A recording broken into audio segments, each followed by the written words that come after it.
Seriously, you guys ask me about this lens so much. I think you might have a problem. What is up, people? Dunna here, and today we're going to be talking about one of the most asked about lenses for the Sony E Mount system. Yes, of course, I'm talking about the Sigma 30mm f1.4 DCDN. Okay, so here's the thing. First, I made this video about my favorite lenses for the Sony APS-C system. Then I made a video getting a little bit more specific about the Sigma 16mm f1.4. And since I put out that video, I have been getting asked non-stop which lens people should buy, the 16mm or the 30mm. And the quick answer to that is, I don't know. I love them both so much. However, I thought the least that I could do would be to make a video for the 30mm similar to the other video so that you could make up your mind for yourself. So here's what we're gonna go over in this video about the 30mm. Some of the good things about this lens. Some of the not so good things about this lens and maybe what you can do about them. Some of the key uses for this lens. Who should buy this lens? Along the way, I'm gonna answer your guys' questions that you asked me on Instagram. And of course, because it wouldn't be enough just to talk about it, I'm gonna show you guys photos and videos using this lens so that you can make up your mind for yourself. Let's put this sucker to work.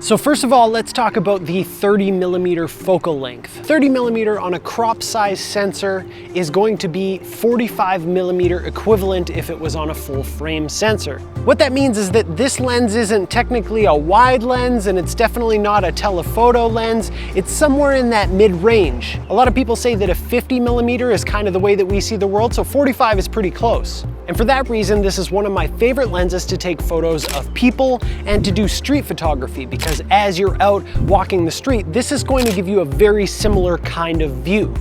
The way that this focal length deals with compression is quite flattering and natural, like I said, the way that we kind of see the world. This is why I've started shooting all of my videos that I do at home at my desk with the 30mm lens. It's flattering to my features and it makes you kind of feel like you're sitting there with me. It's also become one of my favorite lenses to shoot B-roll on. For example,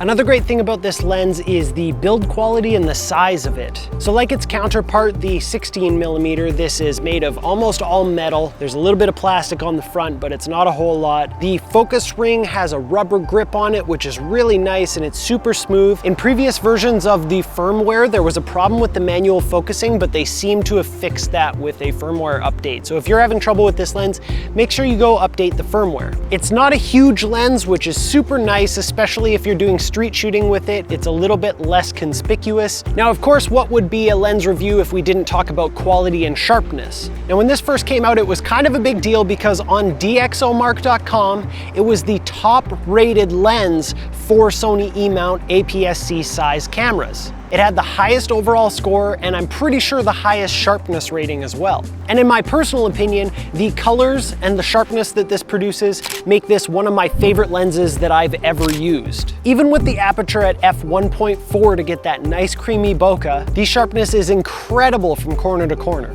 Now, unfortunately, I don't have any lenses in a similar focal range to do a full comparison with, like the Sony 35mm. So we're just gonna have to go off of what DxOMark says for now. One place that I can compare this lens to other similar lenses is in the price range. This thing is $339 US, which equals about 447 Canadian if you're from the Great White North like me, which is at least $100 cheaper than any of the competitors in the same kind of category. So bang for buck, this thing is incredible considering that it outperforms them in sharpness and in the rating on DxOMark, and it's way cheaper. Now we have to talk about the incredible f1.4 aperture on this thing, which is a step above everything else in this focal range. Having that wide of an aperture makes this lens great in low light, and it's pretty incredible how sharp it still is all the way through the frame at f1.4. It's got 9 aperture blades, and it has the most amazing looking bokeh in the background of your shots, giving you such great separation from the foreground and from your subject that it makes every shot look pretty amazing. At I'm Ron Banks on Instagram asked if the autofocus is reliable and steady, and in short, to answer that, yes, it's definitely reliable and steady. I've really had no problems with the autofocus on this. It focuses pretty much as well as any of my Sony lenses, more than capable in any situation that I've ever tried to put it through. There have been a couple of cases where it missed focus in really low light situations, but that will happen with pretty much any lens. Kickflips Photography asked if the manual focus has been fixed on this lens. This was a pretty widely known thing, and when I first got this lens, it was the only con that I really had with it, was that the manual focus was kind of weird, and in a firmware upgrade, luckily they have fixed it. Now I have no problems with it.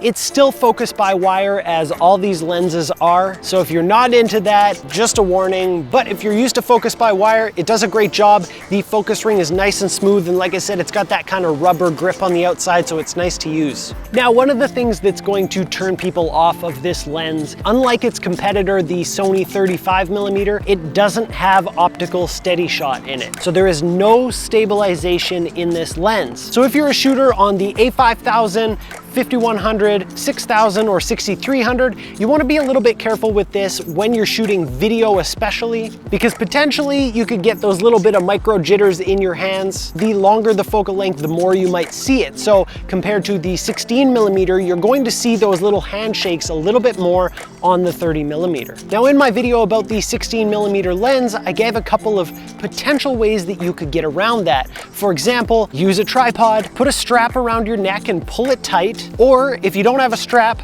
tuck your arms in and shoot that way, and then you won't get as much shake in your footage. Now, that being said, if you are a gimbal shooter or if you use a stabilizer, this lens is going to pair perfectly with your camera. So even if you have a 6000 or a 6300 or any camera without in-body stabilization, this is going to pair nicely with those gimbals and stabilizers and get you really nice smooth footage. Especially with the small size and lightweight, it's not going to hurt your gimbal motors at all. Here's a little bit of test footage to show you the difference between using this lens on a camera with in-body stabilization versus using it on a camera without in-body stabilization. Here's a test of me walking with the 30mm f1.4 lens with in-body stabilization turned on my Sony a6500. Here's that same test of me walking without the in-body stabilization turned on. So this is the difference that you'll notice if you don't have a camera with in-body stabilization.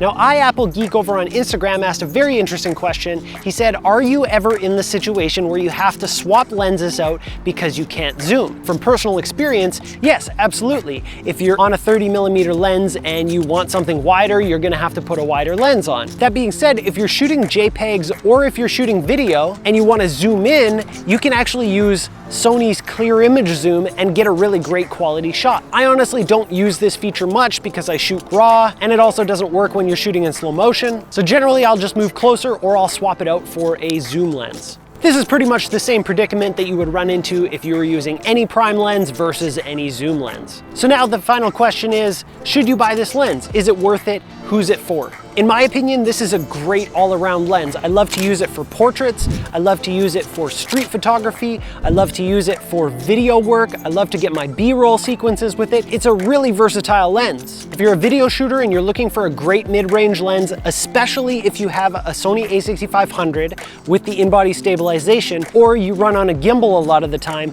this is a fantastic lens. The only time that I would say you might want to consider the 35mm Sony over this one one is if you run a 6000 or a 6300 and you're worried about that shake. Honestly, I use it on my A6000 all the time and I never really have too much problem. I just keep that in mind, and usually I'll run it either on a tripod or, like I said, on a gimbal. So if you're someone who shoots street photography or portraits, this is probably a great bet for you. If you want to get that creamy bokeh in the background and you're trying to upgrade from the kit lens, this is probably for you. But now let's turn this over to you. Having seen the photos and the video in this video, what do you think of the Sigma 30mm f1.4? Leave a comment below and let me know what you think. Are you going to be going to buy this lens soon, or are you going to go find something else? Make sure to check out my video on the Sigma 16mm 1.4 as well. If you want to be friends, click the little circle and you can subscribe to the channel. Click the bell notification so you don't miss any of my videos. If you want to watch another video, there's one right there. I think you'll really like it. Thanks so much for watching, and I'll see you next time.